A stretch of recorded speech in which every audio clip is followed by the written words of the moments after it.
Hey viewers, welcome to another game of the Casual Pro Gamer, and today we're doing a Garen game, played once again by Chris123.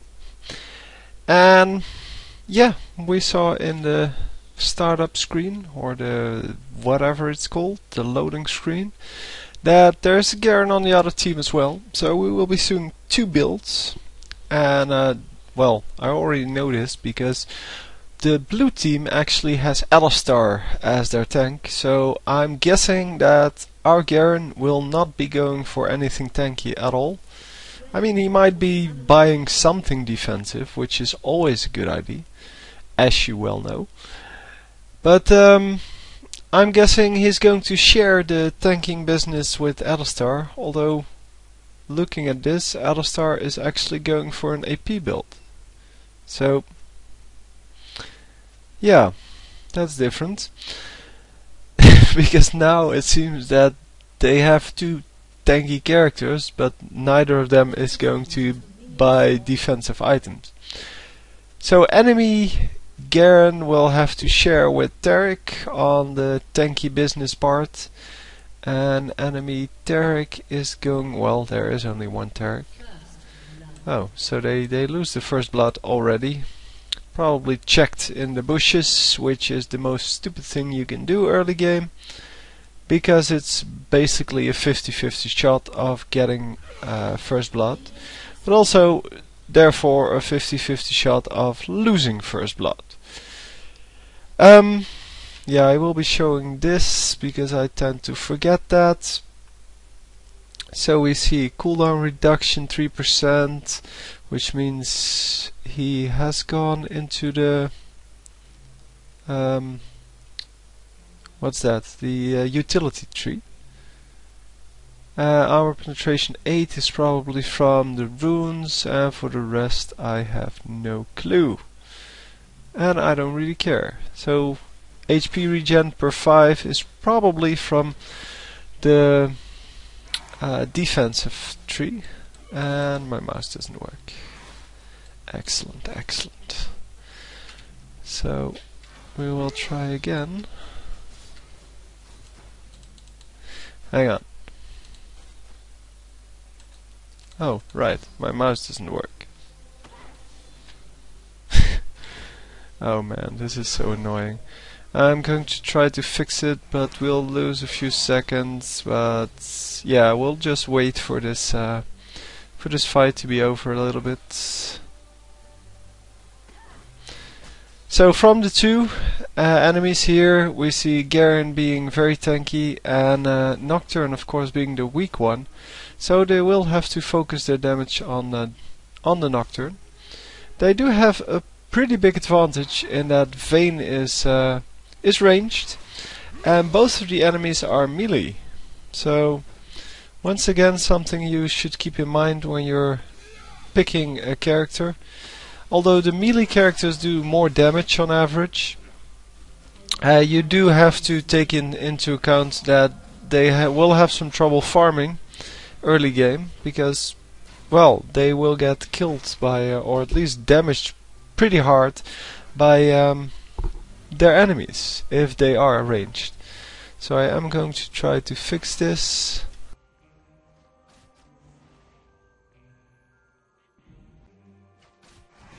So we're back. I think we're a little bit earlier than we were, but I couldn't get it to couldn't fix it, couldn't get it to work, and so I had to restart the game. But I didn't want to record it for a third time, because yeah, I already did the beginning once. So yeah, enemy Garen is going the more standard route of going Doran's Shield first, and Nocturne is going Doran's Shield as well, because, well, he is kinda weak early game. Maybe he also saw that he was up against someone like Vayne, who was a lot stronger early game, because, well, she's ranged. It's not so much about the amount of damage, it's about the ability to deal damage. And without any boots or whatever, it's virtually impossible to do damage. So zoning out the opponents here, which in case you don't know what that is, zoning is when you try to keep your opponents out of the zone where they get experience, which is around here somewhere, and around, well, out of the zone where they can get gold, and that is for a melee character very close to the minions. So actually, well, you need to hit them while standing next to them, so that is pretty easy to do. It is a very good and very easy strategy to do if your lane composition is better than your opponent. And yeah, that's not going to kill him. Oh, a wasted flash there. There was nobody coming for him. So Garen is going to, enemy Garen that is going to heal up with his Doran's shield as well as his innate ability. Which, yeah, I discussed this in the previous time I cast this, but I'll do it again. This Perseverance, where Garen will heal 0.5% of his maximum health per second after not being hit by for 7 seconds. It's called an innate ability. It's not a passive. The passive is this. So your W has an active and a passive. You have several champions which have a passive ability, and a passive just means that you don't have to activate it. But at some point in time there is going to be a creative game designer at Riot Games, and he is going to make up an innate ability that you can actually activate. And until then, it is, well, it isn't even correct to say that it's the passive of the hero, but or champion. But I guess it's acceptable. But calling it a passive means that it can never be activated, and at some point somebody is going to say, well, why don't we make something that can actually be activated? And I would really like to see that, obviously, because I like to mix it up a little bit. I would like to have a champion that's based on entirely passives, so that doesn't have any skill activations at all, but they just trigger for some reason, or they just enhance certain aspects of the champion. But I have some really good champion IDs, and I will be bringing out my mock-up video in, well, I guess a few days, hopefully. Mock-up video, by that I mean I'm doing it the same way that I did the maps. Going to kind of lay out my IDs, let my viewers, so you guys, comment on them, and if you have any good suggestions I will incorporate them into my final video, and my final video is going to be a lot more awesome on the graphical side. So I'm already done with oh, okay, Vayne just ran back in at no health at all, and yeah, he got killed by Nocturne.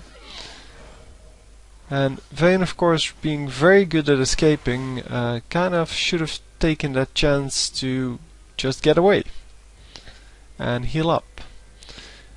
Anyway, yeah, I am finished. Oh, I did finish the video on maps, but I want to include all 3 of the videos that I planned in one video, or all 3 of the IDs. So I'm going to do maps, characters and items. So characters being champions. That's a nice skill. But yeah, so it's going to be a little bit longer video with better graphics than just the drawing pad or the tablet it's called. And yeah, that will take a little while, but I'll do the items and the champion video in not too long, and hopefully I will get some good comments. The map one did have some nice comments on it, and one of the nice ones that I actually came up with myself, but you'll have to watch the final video if you want to see which one it is. And yeah, well, all that later. I don't know what to tell you about it. I don't want to spoil everything, so you'll just have to watch the video when it's finished. So let me go over the actual abilities of Garen here, because I didn't do that yet. So his Q ability, I already talked about his innate ability, which gives him a huge mana regen. It's I think even better than what Mundo has, but I'm not sure. Never mind that. I'd have to look that up, and I cannot, because, well, to do that I would have to disrupt this video, and that already happened once, and that's not the whole point of this video. So if you want to know, just go look it up what the innate ability of Mundo is, and you'll see.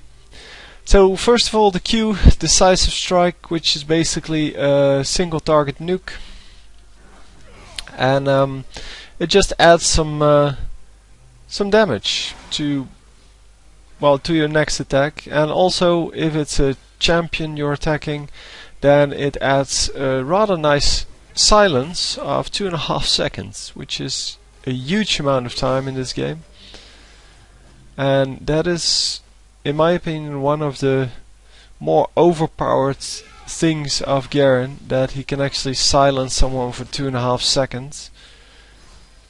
But then again, silences of like, yeah, well, the 0.5 seconds from Blitzcrank's ult, that one is still useful.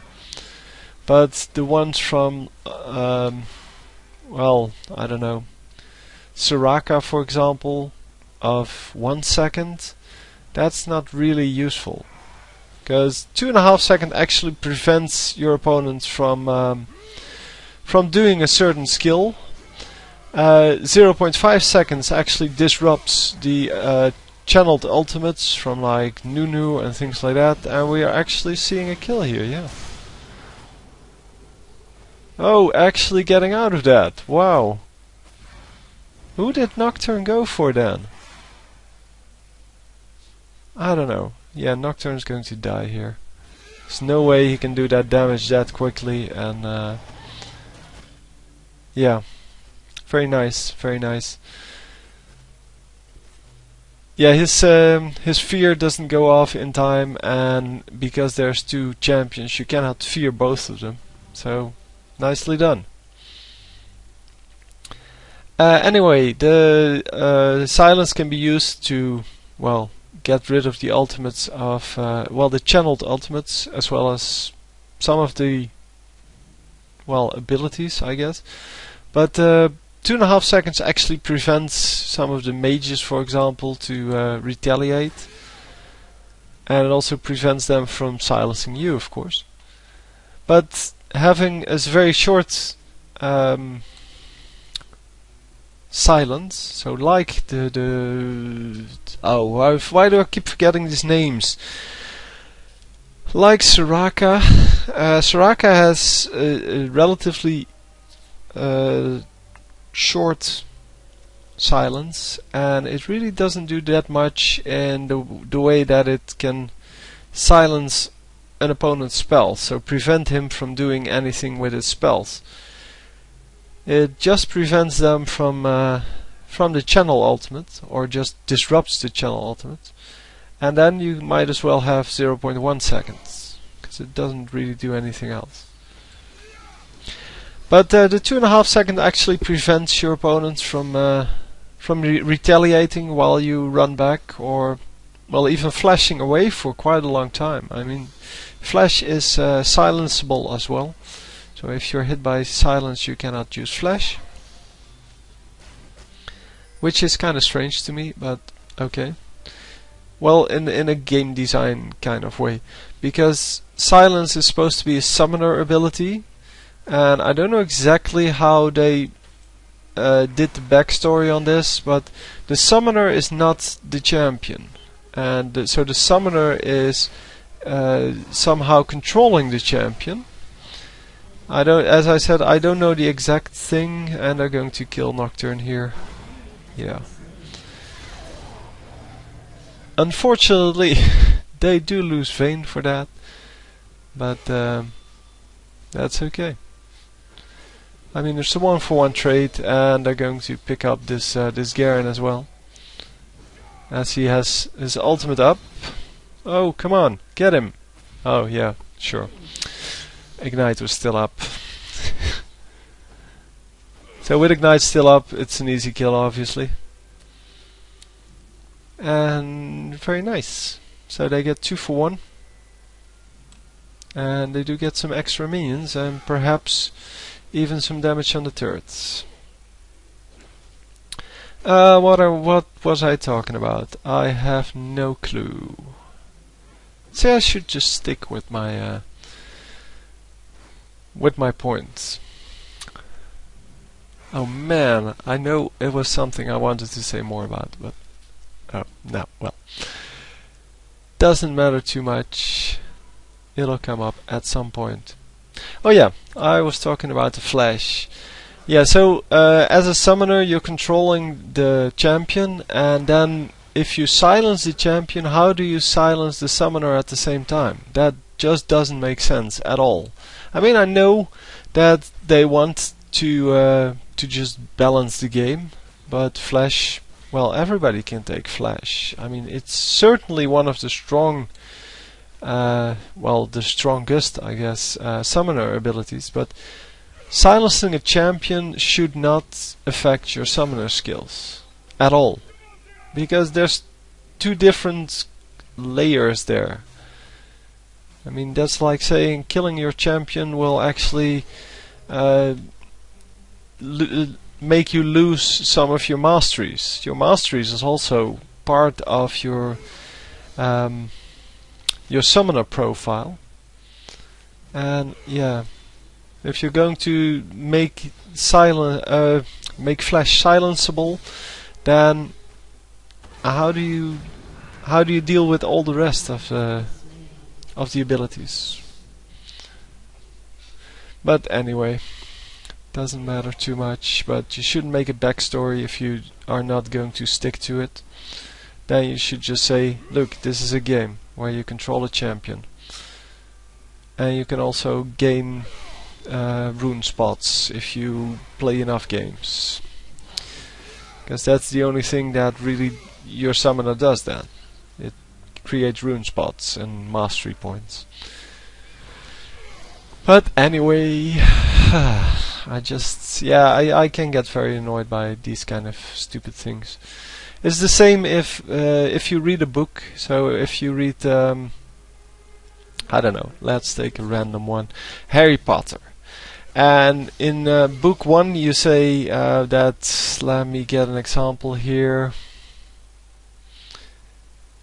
Well, I don't know any examples, there are plenty of examples, but in book 1 you say that your world works in a certain way, so yeah, everything can be made with magic. And then in book 4 you say, well, some things cannot be made by magic, because I need that for my story. No, if you're going to make a story, stick to it. If you're going to create a world like that, you should just stick to your story and make up another way to well, to make it that your story actually works. Anyway, totally random, but yeah, it still applies. And those kind of things really annoy me, because, well, if you're making all of this trouble, or well, making this make-believe world in which different rules apply, then yeah, you should stick with them.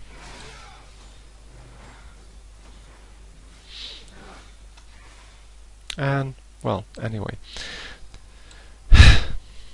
Again, talking about random crap. The first commentary I did on this, I was planning to actually do this as a play-by-play kind of shoutcast, but that really isn't me. And if you want to hear what's on the screen, if you want me to say, look, he killed another minion, and now he's going to attack the whatever he's called.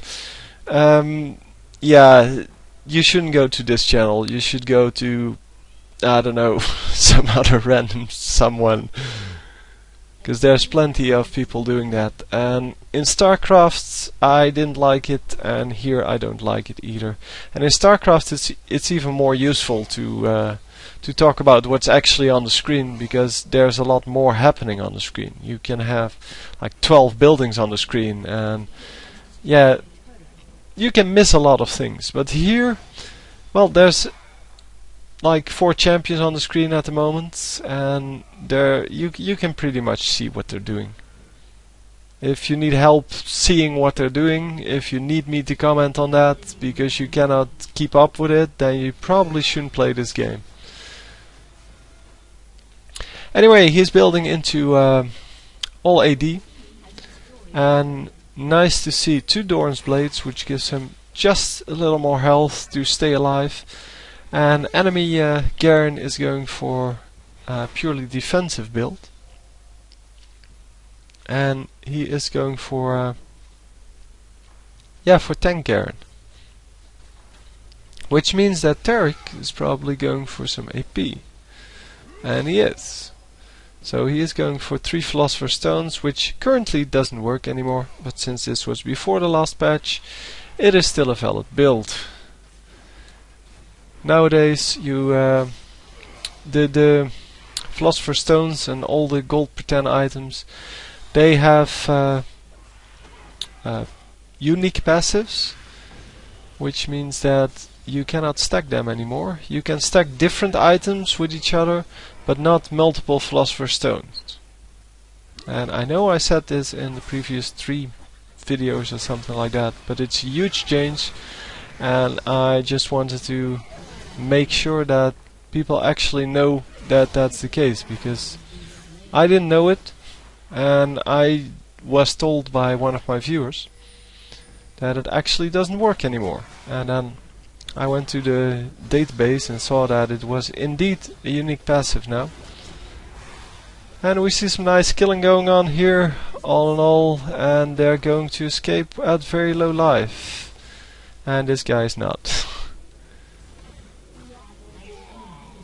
So Orianna is getting pretty fat, it seems, because I've seen a lot of Orianna has killed Vladimir kind of messages. Yeah, she is indeed 5-0 with 127 minion kills, so that is probably the most gold in the game.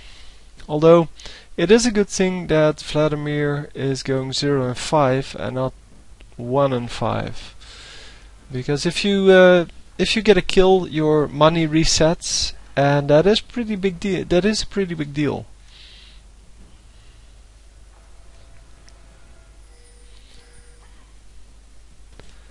So Vladimir not doing the best job ever. He is farming quite well, but I guess so is Garen. Where is Garen? Here it is. Garen is at 102, which is number 2 in the team and number 3 overall, which is excellent.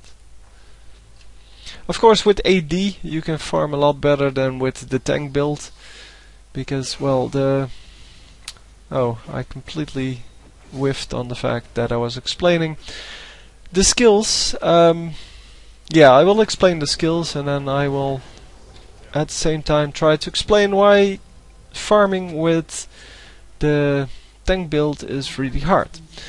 So your W is going to be Courage, which has a passive and an active, and the passive is actually that the armor and magic resist are increased. Yeah, the bonus kind of, it's kind of random that you have to kill units for it, but okay, I mean, you can just kill a couple of minions and then you're done. So his first skill to maximize. Oh, his never mind. His active is a defensive shield, and it decreases damage, so it's not an actual shield in that it gives you more HP, or rather an XP boost of some kind. So you can use it quite well to defend against huge attacks. But it is only armor, I think. Oh no, all damage taken. So yeah, if you're under a huge attack, then you can activate it and you can decrease the damage by a huge amount. I mean, 28% is a huge amount. So then E, which is his first skill to maximize, or has been his first skill to maximize. Judgment. Judgment is basically, well, what we just saw, but it's an AoE damage spell where everything around you is damaged for a pretty nice amount of damage. It halves the amount to minions, so to minions you only do half damage, and it reduces the slows, and yeah, that's it. So you can use it as a utility spell, because if you're slowed, then you can actually use it for that. So then the Mastian Justice, the ultimate, is basically a single target nuke which doesn't scale off anything, so not AP, not AD, nothing. It just does a flat amount of damage, and then an amount of damage based on how much HP the enemy is missing, or your target rather is missing. So your Q works on turrets as well, and on inhibitors, so on everything, because it just adds damage to your melee attack. You can also use it to, I don't know if I actually told you what this skill does. Yeah, I told you it's a single target nuke, but it also gives you movement speed increase. And the movement speed increase is actually a big deal, because it can help you get out of fights, or get out alive, out of most situations, and it can also help you catch up with an enemy, which is a good thing, obviously. So enemy Garen coming in here. Yeah, Garen just running out. Garen not paying enough attention to see, and this guy's dead because of the stun of oh, what's his name? Tarek. So enemy Garen is dead here, yep. And then we see Akali dying. And yeah, these guys are going to escape. Oh, yeah, he's not. Don't know why he came in like that. I mean, Tarek was obviously running away, and he's going to get killed, but yeah. Are they actually going to catch up here? No, no, no, no. No, not enough damage to take her out. But it's 6-0 by now, and the teams, yeah, it's 25-16, but it's still anyone's game. They can still come back. Since most of the kills have been on two heroes, champions. Orianna and Nocturne have had the kills mainly, and that means that they will have a lot of golds, and they will be able to afford nice items, and since they are the carries, that's all that matters. So Garen trying to get out of here, actually doing some damage, but not going to get out of here. Oh, he is! Wow! How did he escape from that? Yeah, very nice. Wow. I really expected him to die there. And this guy is dead as well. So all in all, running away at very low health. And yeah, they lost 1 and gained 4 kills with it. Orianna is the only one still alive, and by now it's going to be hard to come back for the enemy team. Because obviously, if you're going to have these kind of fights, then you're not going to come back. You're going to have to pick them off one by one and not engage in a huge team fight in which you know you're not going to out damage your opponents. Of course, it started off by them chasing Garen into this bush, and then, well, the whole team came up. But they should have backed out at the moment they saw the enemy team, because they cannot really engage the entire enemy team. So Alistar going for an AP build here, which makes him not very tanky. But yeah, with Garen on your team, you can pretty much have two tanky DPS characters and be fine, especially since the enemy team doesn't have a real tank either. I mean, they have Garen, but Garen didn't do too well early game.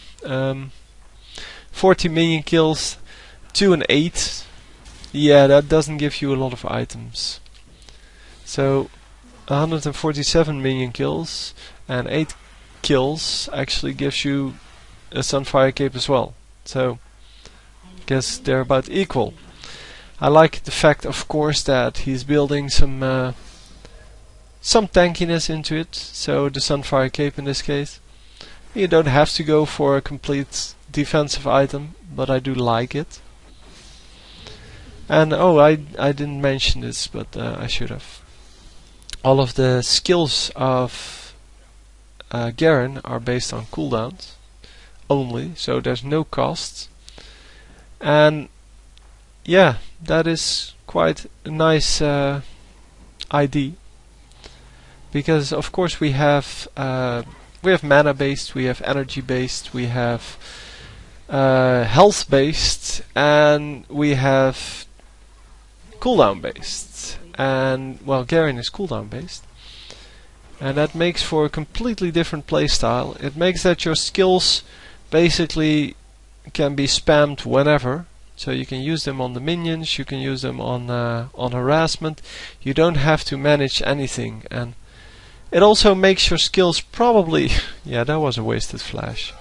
Going into 4 opponents, probably going to kill him because he's building AD instead of tankiness.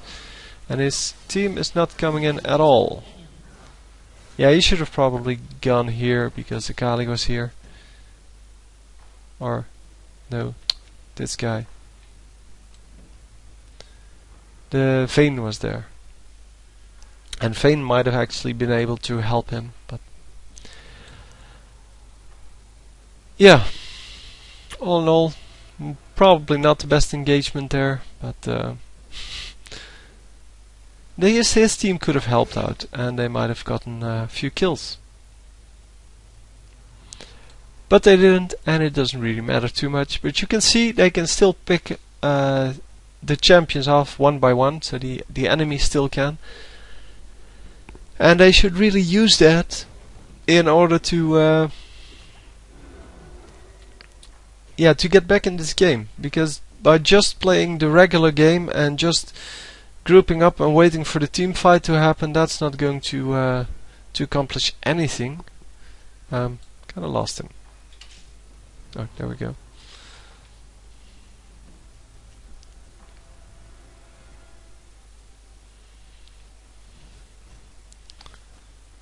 So they lost 2/3 so far. The enemy has lost 6.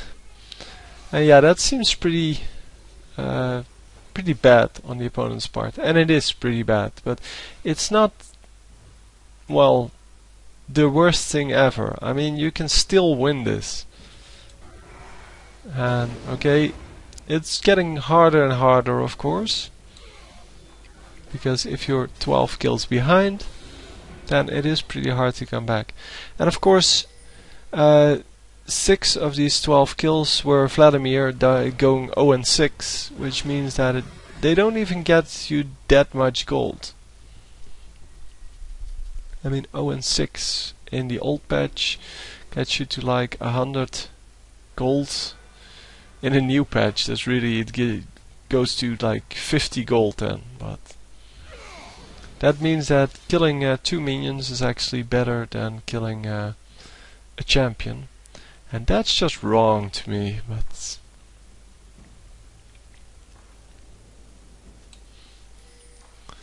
so apparently they're competing for who has the most damage, Vayne and Garen is winning at the moment. Oh, sorry.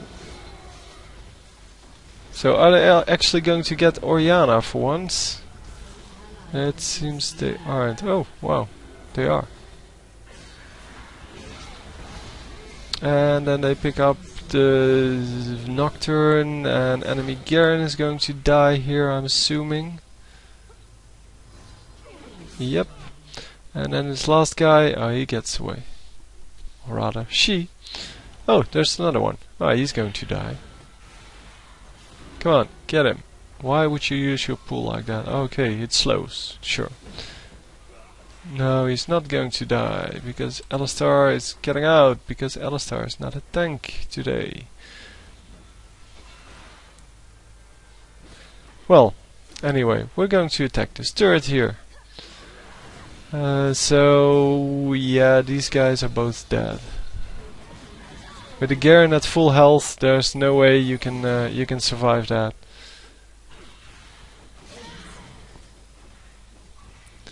So getting this inhibitor, probably, yeah, nothing else, because all of the other minion waves are way pushed in the opposite direction. And someone should really clean that up. But yeah, this Alistar is going for this one, and Vayne should actually go for this one, because that way they can actually pressure the enemy base.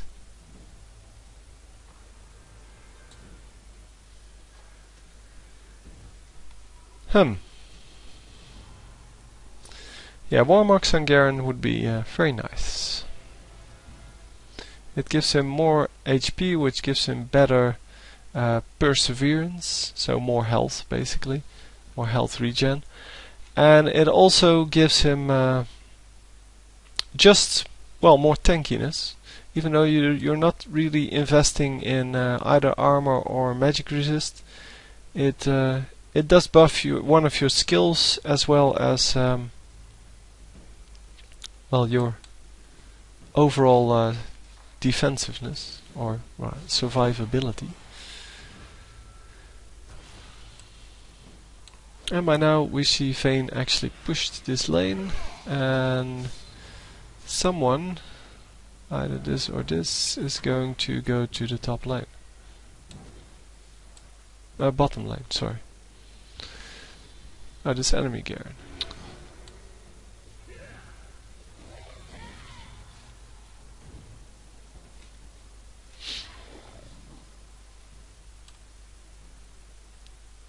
Yeah, so are we going to see some more action here?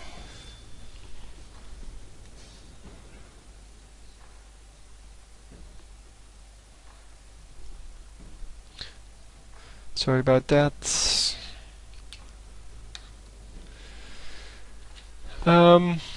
Yeah, what's happening? Are they actually going to run in this? No, that's the ball works as a ward, so you can actually use it as such. It's a really useful thing, the ball. Although they could have done a lot more nice things with it, because now it's just, yeah, the fact that you can use it as a ward is the only real difference with other heroes. But I'll discuss that in some other game, I guess. Yeah, what are we seeing? Not a whole lot. Orianna finally going to die? No, the slow is too good. That was an excellent slow by Orianna.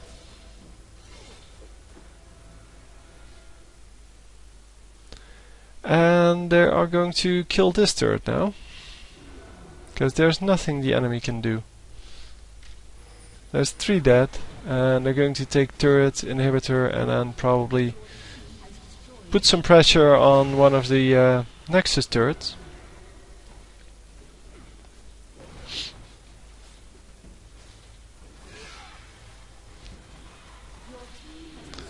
And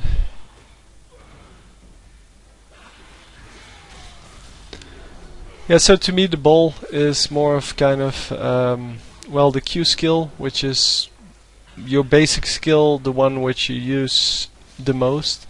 The offensive one is basically just area of effect damage spell. That's all it is. And the fact that the ball moves to a certain position doesn't change that at all. Then we have the E skill, which is the big spiky thing. This one, big spiky circle, which is also an AoE damage spell plus a slow. It's kind of like what's his name? Singed. His glue. But yeah, it does speed you up, and it does slow down enemies. Well, the glue only slows down enemies, and it does damage, so it's better than the glue. But the glue is actually balanced, and this one definitely is too strong. But hey, what can you do? And then we have the shield, the W. I think that's the W. Yeah, I'm pretty sure. So the shield actually, well, is just a shield. I mean, there's loads of champions that have that.